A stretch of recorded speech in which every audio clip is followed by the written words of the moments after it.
I Want to Jump Like Dee Dee, with me, Giles Sibbald, is the music podcast that does music a bit differently. I'm talking to some incredible musicians, DJs and producers about how they use an experimental mindset to fuel their own creativity, pursue new challenges, overcome fears, bounce back from mistakes. I'm really excited to talk to my guest today because for me, he's the essence of authenticity and relatability. Now, those two words have really sort of become hijacked buzzwords used to design, like utterly inauthentic and unrelatable corporate marketing strategies. You know what I mean? And that's kind of like this should be when the heavy irony klaxon goes off, but I haven't managed to do that. But when that happens, their meaning can get diluted in our everyday lives. But if I really think about the definition of those two words, which to my mind, I mean genuineness and ease of forming emotional bonds, this is what my guest is 100%.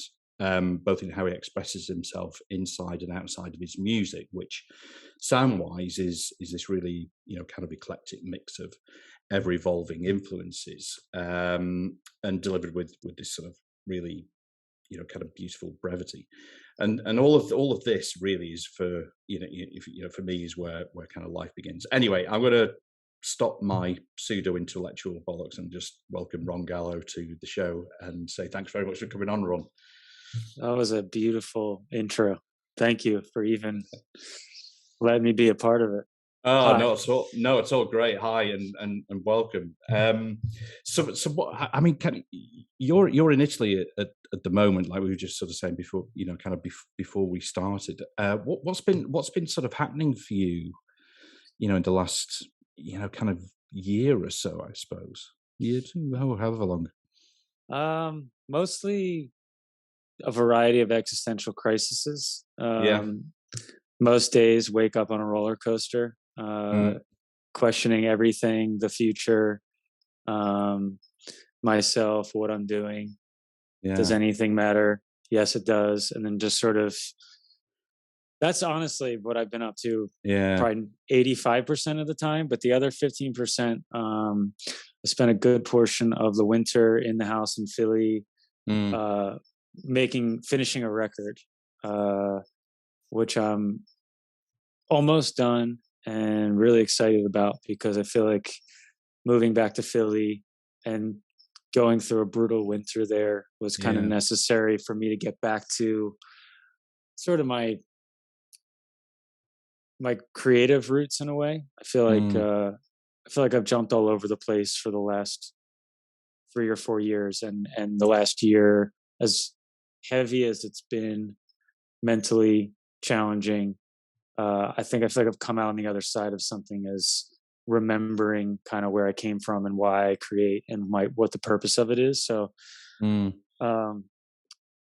it's like, it's been a balance, heavy and light, but that's pretty much it. And making a lot of visual stuff around the record, and getting everything done so that we could come here and not have to think about anything for a couple months. So have there been some kind of like revelations, kind of creatively, or kind of like what your life's sort of meaning to you? Any kind of like sort of big things that have revealed themselves?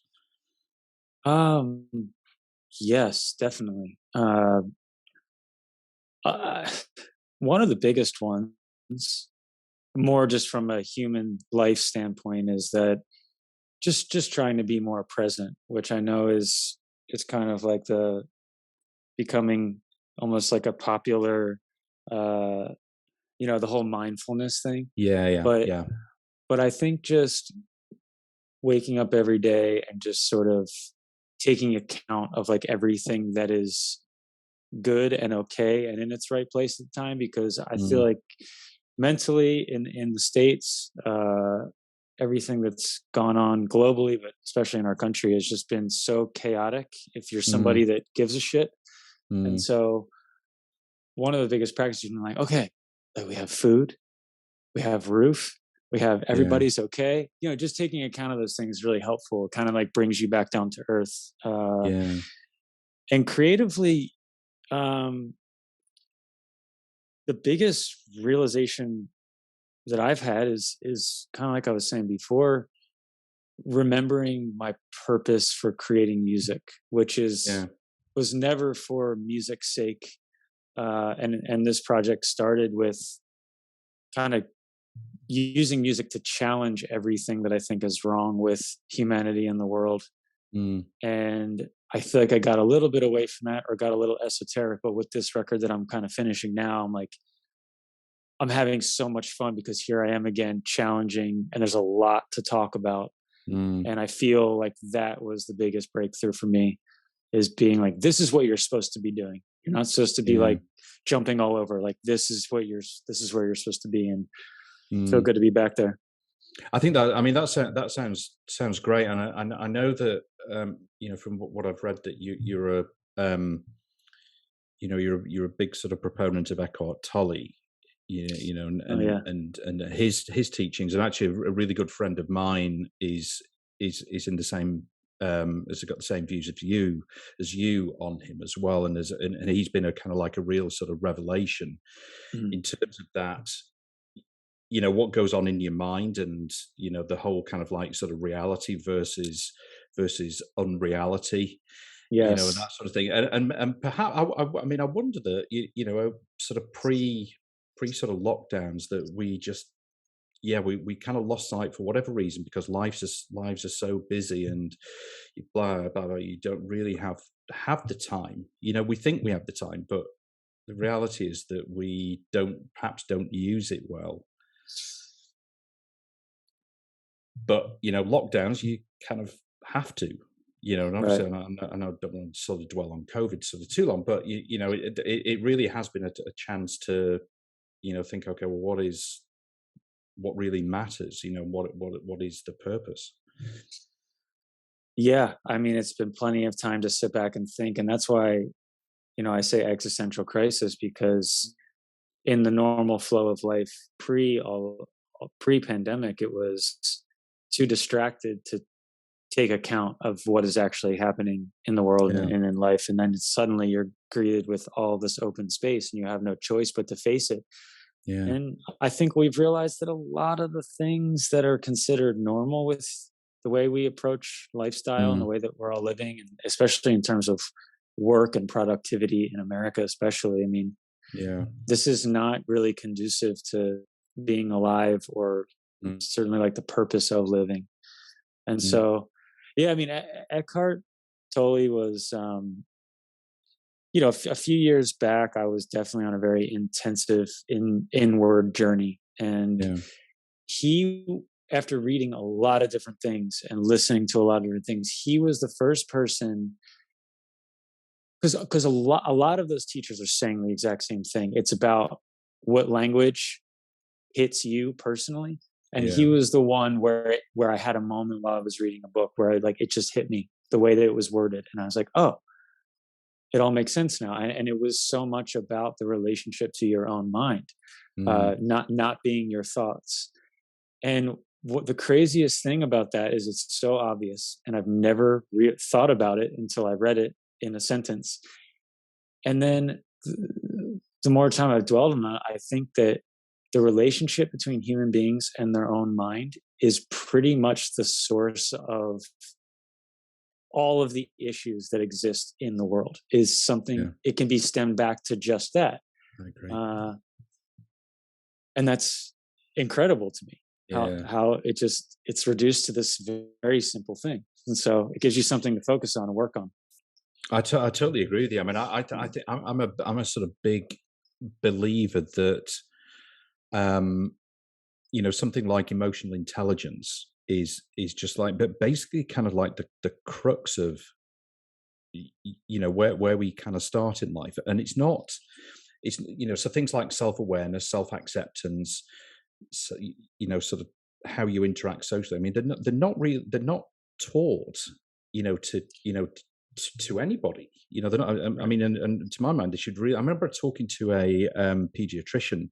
I think she's from Nebraska, Omaha, and she. I mean, she was like a massive supporter of the earlier that you start teaching kids this, then that's the start of where you start to repair some of the damage that we have in society. Damages, yeah, of course. I think that's brilliant and super important. And I wish, I certainly wish that I knew a lot of these things a lot sooner. Yeah, Because you're right. I mean, we're still like, you still deal with things that happened to you when you were a kid, 10, 20, 30 years later. And totally. Yeah. It's weird, isn't it, as well, because I still have, kind of like moments of real, like absolute sort of visual clarity of things that happened when I was, kind of 7 and 8 years old. Yes. So, and I didn't have a bad childhood by any kind of standards, but there are things that, no matter who you are, things that happen to you that affect your kind of development. And exactly as you say, that decades later, they're still with you. Yeah. And you still have to work through and unravel from the things that you were taught. And because a lot of it's backwards. Like, I think that's the thing we're realizing now. A lot of these traditions and ways of thinking don't work. And that's kind of it's now we have to unravel everything that we learned. And we spent all this time learning all these things that are completely useless in school. Nothing actually practical. They are useful anymore. They're completely sort of useless, and the world is kind of so much more complex and volatile now that I mean, I can't remember when I sort of last used any sort of some of these sort of technical things that you learn in school. I've no idea. Calculus, algebra, never used it once. I used it to pass the tests in school, but I don't know how to do my taxes, or I don't know how to buy a thing. I don't know how we don't know how our bodies work. We don't know proper nutrition. Absolutely, mental, how to deal with our minds. It's hilarious. Yeah. I'd be sort of going back to when you were younger and sort of growing up and in those sort of like early years. I mean, what do you kind of remember of them as being kind of formative for you as you grew up?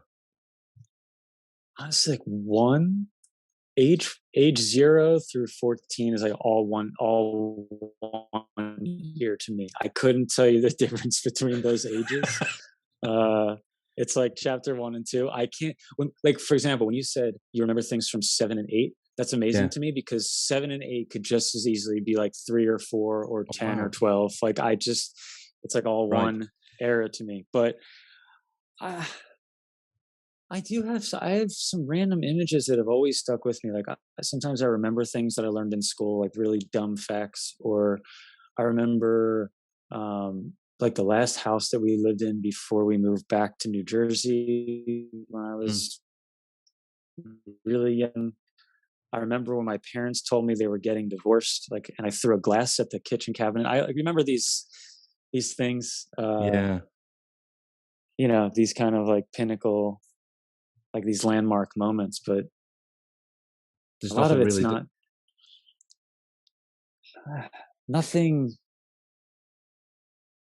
Not that it was necessarily really bad or really good. I mean, I definitely remember there's definitely some darker moments that I remember. But it's just, I'm able to separate from it.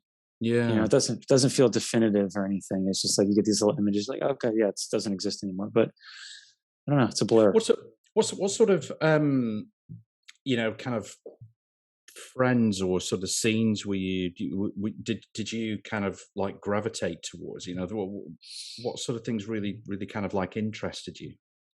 Skateboarding was the first thing. I think that was really where I found a group of friends that I could really identify, because they're like kind of weirdo outsider kids, and we would just skate around all over our little suburban town, and we would get in a lot of trouble, and like Jackass, that show had just come out. So you make Jackass videos and just do weird shit. And that was, It was the first time I think I had a group of friends that I felt like I could be myself around, and the community around skateboarding. And then that kind of, like in high school, that turned into music. It's like some of the Mm, same people, but also new friends. And then I'm just kind of still in that. yeah. Yeah. Did that sort of sort of scene, kind of like sort of excite you? That was something that, because I remember like when I was sort of growing up, and I mean, like I'm an only child, and so I kind of got comfortable in my sort of own Hmm. company for sort of periods of time and stuff like that. And there's always Yeah. sort of pluses and minuses. But I remember, I mean, I was always sort of into music, and I would sort of go down to the local, the town where I was born, into the sort of the local kind of record shops. And I'd be sort of diving into things and sort of seeing these. Yeah. This is the time when the kind of you would just look at record covers, and you look at the artwork and think, wow, that's kind of something that I want to be part of. This is kind of Yeah. Of course. seems miles away and completely unattainable, but it was something that I really wanted to be, sort of part of. That kind of excited me when I was sort Yeah. of growing up. Yeah. We had a shop in our town. So where it started was, the first thing I really excited about was the music scene in my hometown was uh, rooted in kind of like punk and hardcore music. Mm, There was like a lot of bands in that realm, and there was a group. It was called Evesham Pride, and mm, it was like a group of straight edge kids who didn't drink, didn't party, nothing, but they mm, put on shows. And it was yeah, the first group of kids, because I didn't party and didn't drink. And I was sort of like a bit of a weirdo in high school and, just like doing my thing. And mm, when I found this group of people that I kind of had these things in common with, that was the first thing that really excited me, because it was like a way to have a social life, yeah, uh, that was centered around not going to parties and like putting on shows and going to diners and like drinking coffee until 3 o'clock in the morning, yeah, and yeah, finding like an alternative way to have fun. mm, And there was a record shop. Well, it was actually just all CDs. It was called Tunes in my hometown, and we would go there pretty much every day. Me and a mm, friend of mine, and we would sift through the 50 cent rack, and we would just yeah. buy random 50 cent CDs and just be like, let's see what this is about. Uh, yeah, that was important.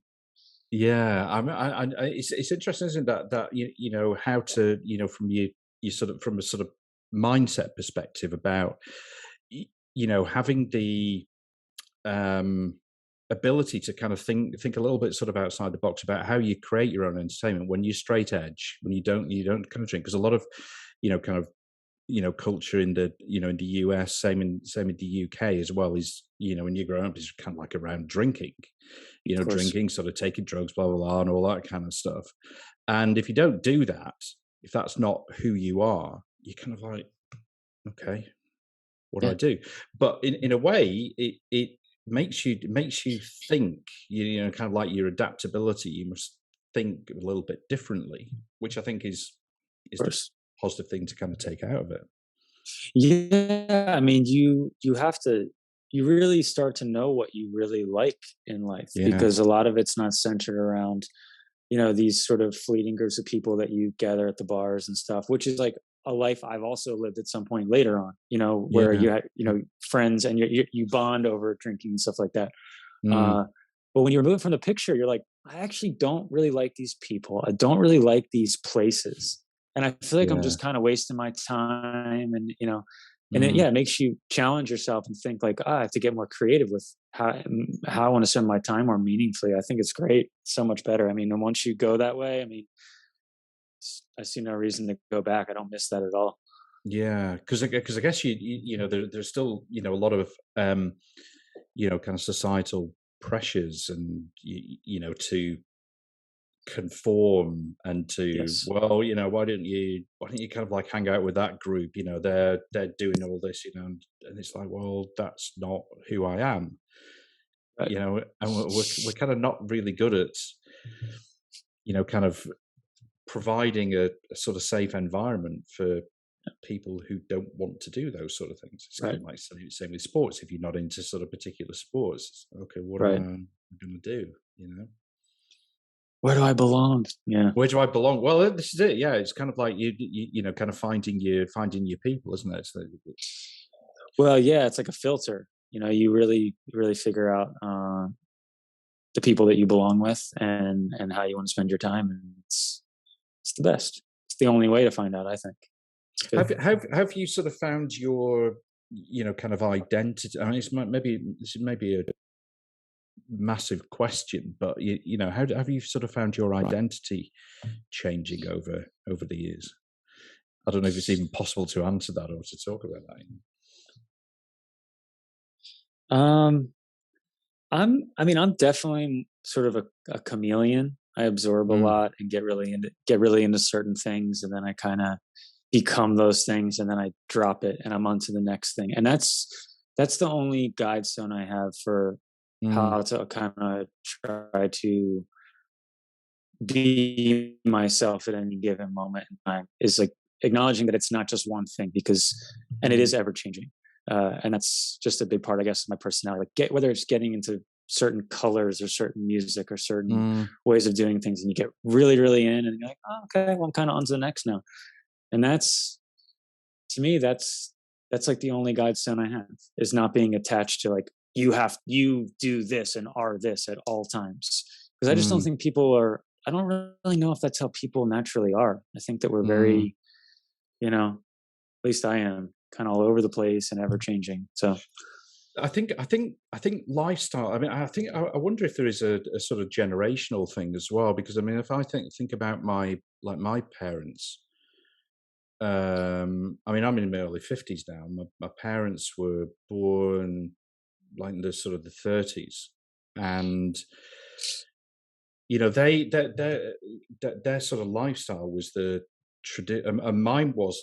I think mine sort of crossed over into what it is, what's happening now. It's like this sort of traditional of, you know, you go to school, you work, and then you retire. I mean, my dad retired when he was like 57. wow, I know. yeah, But his was like that kind of linear. right, You know, you kind of fit into those kind of boxes. You know, this is what you do. You know, and I think personally, I think I did that to a certain extent, and then I kind of got fed up with it. With hindsight, probably a bit. I wish I'd done it earlier, but you know, better late than never, I suppose. But that kind of happens. So I think you know, your mindset is you know, much more kind of flexible and sort of adaptable. You know, in terms of, you know, you're kind of like going with the flow. It sounds like.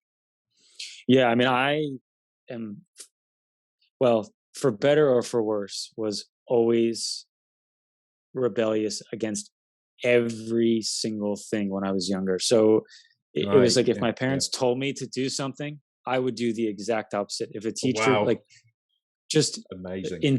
with intention, I was the biggest disruptive pain in the ass as a kid. And a lot of that was, I think, subconsciously, I saw, um, I saw like a way of living that I was just like, I don't want to be this at all. I'm Yeah. not where I come from. And so from day one, I was just like, I'm going to just stir this up and go the furthest from whatever expectation is of me, or what, because I come from the same thing. It was, go to Right. school, get Yeah. good grades, go to college, get the job that's going to pay you the most, and do the thing. And I'm like, thank God very early on, I realized it. And it's made the course of my life not, just constantly in flux and all over the place, and at Yeah. times difficult and a struggle, because you're very uncertain about what Yeah. the next step is. But I ultimately, I'm glad that I did. And things like music helped me find like a Mm. vehicle for that lifestyle, I guess. uh but yeah, I've been on that train since the very beginning, I and mean, I yeah. yeah, I agree with you. I think it's. I mean, I think that has, you know, sort of worked out perfectly for you now into again, sort of like in terms of mindset, because the world is like we said earlier, you know, is kind of so uncertain that you Yeah. need to be able to sort of adapt, and you're that's kind of part of who you are. Well, yeah, I mean, I'm very grateful for it, because even like the touring lifestyle, it creates this part of you that, yeah, like adaptability becomes kind of part of your nature. So you can kind of be okay anywhere and in anything. And I really value that because I've never been comfortable. And I've always been kind of in motion. It's funny too. Like when I was younger, it was always like, you're 13 now, go get a job. And I couldn't keep a job for more than like 3 days. Like when I would go do like a job interview or application just to appease my parents. And when they would ask like, so when are you available to work? I'm like, I can work on Tuesdays between 2 and 6. And I need the rest of the week off. Just like, and then I would go and I would not do shit. And then I would either get fired or quit. But I was always never had money or anything. But like when I found music, I was like, this is what I'm going to do. And thank God it clicked in a small way at some point, because, it took a long time, especially family wise. We're like, well, I've got an opening at my work. If you want to, if you're looking to get out of this, you're done with this whole music thing. But I just knew I can't do anything that I don't have a passion for. So I guess this kind of getting a job thing is, and sort of financial security is, I mean, it's kind of like one of the big fears that people have, isn't it? And kind of drives so many behaviors. That fear. Yes, and I get it. I mean, I understand why people would want it, because there's been times, especially as you get older, and you have more responsibility, where you're like, well, shit. Like for example, the last 2 years, when the rug is pulled out and you can't go out and play as a musician, you're like, okay, there's no solid ground in this pursuit, and it's not getting any easier. And you have to be a little bit insane, I think, to pursue music as a job. But I also think if you're all in, it's eventually going to work. You'll find a way. Find a way. I think again that's a thing, about the mind. I mean, obviously, there are very, very real worries, but we perhaps our mind sort of perhaps underestimates our actual capability, and maybe it's that kind of protective thing that we have, that kind of primal, protect yourself thing that sort of kicks in. Whereas we are quite resourceful and adaptable when we want to be. Exactly. And you don't know until you have to put it into practice to really be able to exercise it. And I don't know. I mean, you can choose like sort of the comfort and stability, or you can choose not that, and forces you to think, to be more creative. Like I just know I'm just not cut out for and I value people that can, because the world takes all kinds to function. And so, I'm just one of these crazy, all over the place, fleeting people, and can't imagine sitting still for 5 minutes, let alone staying in the same place or job or anything like that for a period of time. But I think both ways are good. It's just whatever works for you individually. From a sort of, there's one thing that I do want to touch on at some stage, which is A Really Nice World, which I love. I think it's like sort of fabulous. But first of all, from the music side, the kind of different influences that you have going on, I totally love. I mean, I really sort of love it, because and not least because it makes your music and your kind of like sort of whole being really difficult to sort of pigeonhole, and we kind of like to do that. And I kind of have this thing about putting things in boxes, like it's a bit lazy. Yeah, and it's almost necessary in 2022. It's difficult to not be in a box. I think the more that you can be elevator pitched, the easier it is for something to thrive. But I don't know. I don't know. So kind of like sort of with the new record that's coming out, without giving too much away. I mean, is it what can we sort of expect from it? I think it's the thing that ties together everything that I've done so far.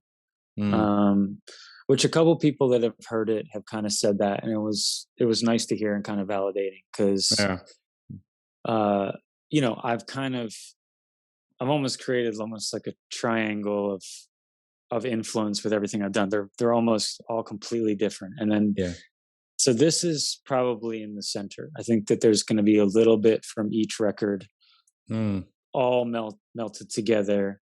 Um, that's probably honestly probably the best way to explain it, yeah, rather than kind of use. You know, I think my mindset is definitely back to heavy meta era, you know, era one. But I think mm, there's sonic stuff and some weirdness and experimentation from the last two that have kind of yeah, filtered in. But it's a little more cohesive, I think.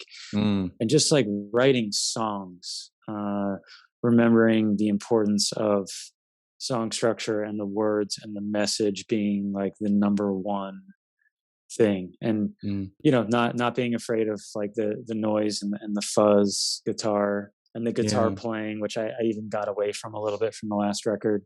mm. So back to the center. Is it? Are you the sort of person that kind of relies on gut instincts quite a lot? You know, when you kind of like creating. Yeah, Yes, definitely. I mean, I try not to really overthink very much, um, and just kind of, yeah, go with whatever feels, I guess, genuine at the time, which has mm. led to a very all over the place kind of arc of records so far. But you know, it's the only way. Yeah. I mean, kind of diversifying. Kind of what we do, what we kind of create, how we sort of live our life is kind of what sort of keeps you fresh, doesn't it? You know, it's Yeah, that's how you stay engaged. You know, it's totally. the only way. But having said that, there's still a sort of swathe of opinion, isn't there? That it's like, well, kind of why can't you do it like that, like the record that you did sort of 10 years ago? Fuck. I know. I mean, and that's another thing I've thought about a lot is people, especially with the first record, like people are drawn to that. Their introduction is always going to be important to them, Mm, and mm, I yeah, think that it's, if you want to have a livelihood or a career, it's probably important to take into account that as well. yeah, Uh, and it's not just doing it for people or disingenuous. I think that it's genuine because it is a part of you, because you made that at one point, and it's the mm, thing that resonated with people. So I think yeah. It's a fair point. yeah, it's like it's not being evolving, changing, growing, but not completely destroying or losing sight of where you came from. Mm, It is kind of where the balance is, and that's the thing I've kind of struggled with because, you know, after record one, it was kind of surprising to everybody because suddenly, you know, just one record out, we were doing all this stuff that we never thought we would ever do because yeah, it really resonated with people. And then I had a tendency to sort of, okay, well, I want to do the opposite of that because, you know, just that same resistance that I've had since I was a kid is like even against yeah, my own self, and that can turn into self-sabotage in a way. And then when something doesn't go as well, and you're like, okay, well, this isn't resonating with people as much, you have to take that stuff into account. Uh, you know, and it's all yeah. part of it, I guess, like influx, and then you eventually have realizations and come back to the center. But So you got to put out Lou Reed's Metal Machine next. if anything, I feel like I've done that 3 times now. And now I'm like, it's time to it's time for a transformer or something. Because that was, I am after heavy meta, I was like, this is going oddly well. I don't like it, so I don't like. I'm going to put out the really nice guys EP and like just totally make fun of everyone and everything and make this unlistenable joke album. So that was kind of my metal machine. I'm sure I'll be back to it at some point, but I'm coming out of metal machine music era, I guess. How would you you know kind of view or define kind of what success looks like for you?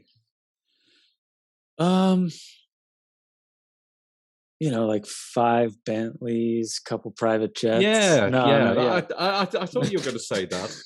I was like, what's Ron going to say to this one here? Yeah, own a couple countries, never feel pain. No, I think that's another thing that I've thought about too a little bit. Honestly, I think at the end of the day, as simple as it sounds, I mean, it's really about feeling fulfilled and loving what you're making and the people you're making it with is the most important thing. Yeah. More important than outcomes, more important than the press and the money and the crowds and all that stuff. You have to have that first, because I feel like I've done things that I thought dreamed of doing, and it wasn't the answer. And I was like burnt, exhausted, and miserable while playing, Coachella. And I'm like, that's when you realize that these things are not the definition of success. It is more internal, and it's more like feeling genuine and about what you're doing and what you have to say and the people you're doing it with is number one.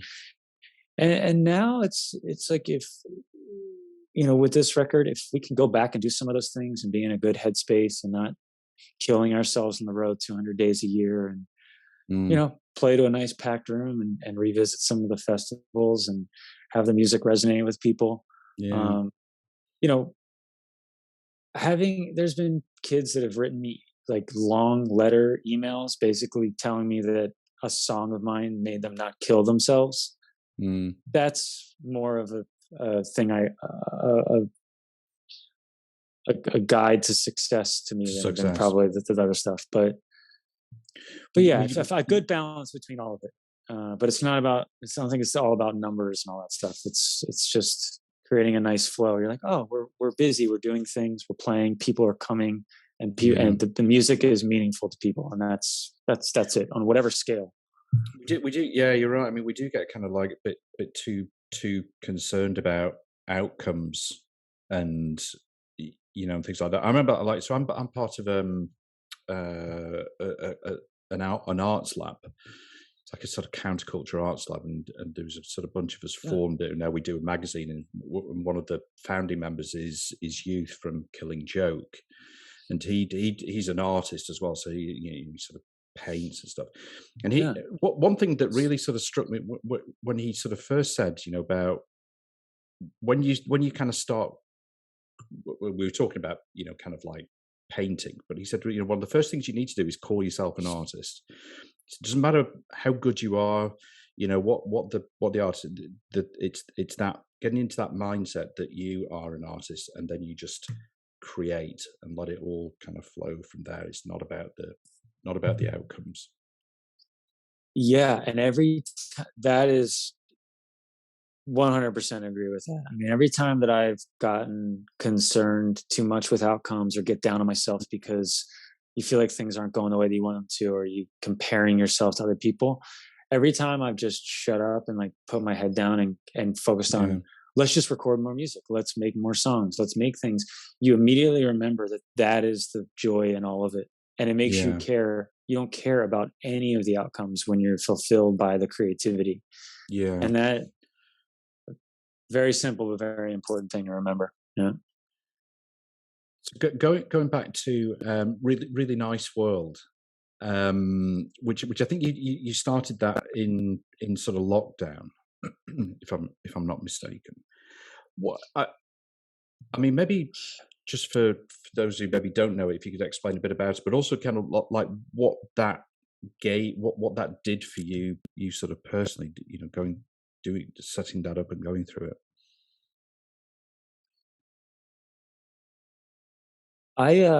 So I started it slightly pre-lockdown. I was in Italy at the time, and for a few months, and I was entering like the first break that I had from touring in probably 3 or 4 years. So we were Mm. just going record back to back, tour. And I got to a point where I was very burnt out, and I said, Yeah. I got to put all this on hold and just kind of live a life. And so I started it shortly after that period as kind of a way to um, kind of just figure out what I was about again and have an outlet that wasn't music to just kind of Mm. write and talk about things, something that could kind of always evolve with me.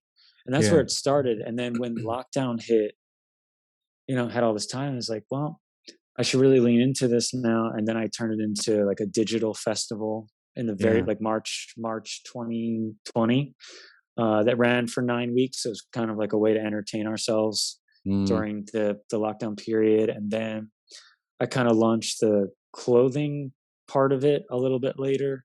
Yeah. And it's been a little bit at a standstill just because I'm all over the place, and it's been back to now music again. And I'm kind of, what I want to do is with the new record kind of revamp the Really Nice World to be kind of parallel to the music and kind of make it all work together. So it's kind of like Really Nice chapter 1, and now it's a little bit of a pause, and then we'll go into chapter 2 with the next album. I think, I mean, I think it's great. I think it's a great way to, the way that you sort of structure. I mean, it looks great, but also, it's kind of like a really great way to sort of connect with people. And going back to when we started talking about this, how people can relate to you, and you relate, kind of back to them. I just think it's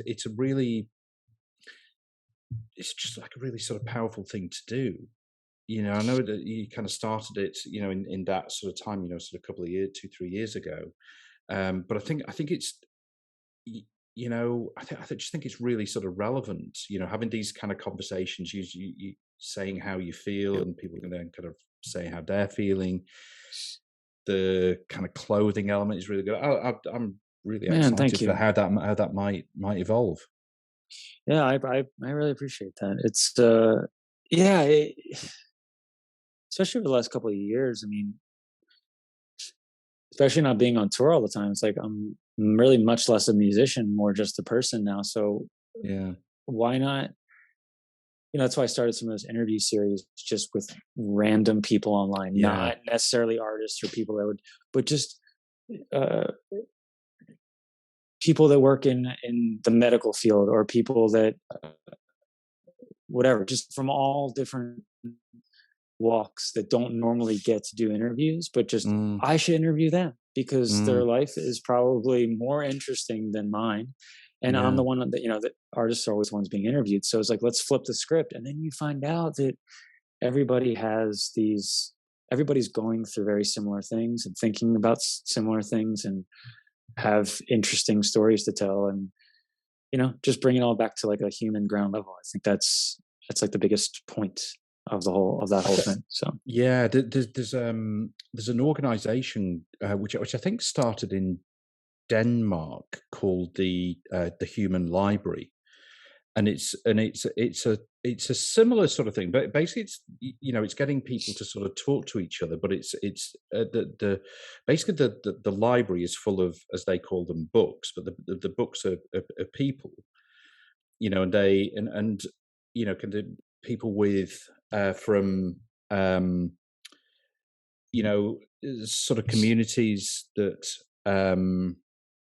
are often estranged from society, from kind of people who have sort of physical disabilities, for example. And it's what it's about is getting people to understand each other, and this and I really love that idea that people can sit down. And obviously through lockdown, it was some things were done virtually, but now they're doing sort of face to face. They have different chapters throughout the world now, and it's sort of growing. That is just incredible. Kind of like, it just sort of shows the power that when you sit down with somebody, you can start to understand. Yeah, it's everything. It really is really kind of everything. It's what's missing. It is what's missing. We easily forget. We got wrapped up in our own little story in our own lives. And there's a disconnect. There's an individualism that's, and then we lose that very, very important thing. I love that. I would love to go there. I think that's an amazing idea. Yeah, no, I think it's fantastic. It's really, really great. But yeah, thanks so much, Ron. Man, that's great. Thank you. That's been amazing. Thanks so much for taking the time. And best of luck with the when do you think the release will be coming out? I think we're going to get a couple songs out late summer, early fall, and then we're looking at a record very top of 2023, but we'll have some stuff out before that. So thanks for listening to the show, and I really hope that you enjoyed it and that you'll tune in for the next episode. In the meantime, it would be really awesome if you could rate and review the show, and also share it with any friends who you think might enjoy it.